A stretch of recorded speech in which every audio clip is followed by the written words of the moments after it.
Washington में यहूदी museum के बाहर 2 इजरायली सफीरों का कत्ल कर दिया गया। अमेरिका की राजधानी वाशिंगटन डीसी में इजरायली दूतावास के 2 मुलाजमीन का गोली मारकर कत्ल कर दिया गया। ये वारदात यहूदी म्यूजियम के बाहर हुई है।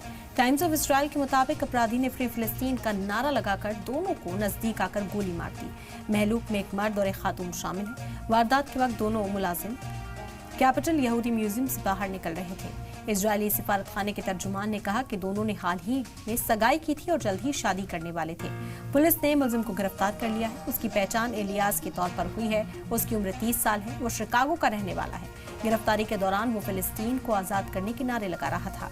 इजरायल के वजीर आजम बेंजामिन नेतन्याहू ने इस हमले के बाद दुनिया भर से इजरायली सफीरों और शहरियों की सिक्योरिटी बढ़ाने का हुक्म दिया है।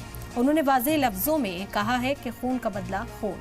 ये हमला उस मानसिकता को दिखाता है जो तशद्दुद के जरिए से अपने एजेंडे को आगे बढ़ाना चाहती है। जिस हमलावर ने ये वारदात अंजाम दी है वो गोली मारने के बाद फिलिस्तीन की आज़ादी से जुड़े हुए नारे लगा रहा था, जो इस हमले के पीछे की दहशतगर्दाना नजरियात को साफ करता है। अमेरिका ने भी इस घटना को दहशतगर्दाना हमला करार दे दिया है।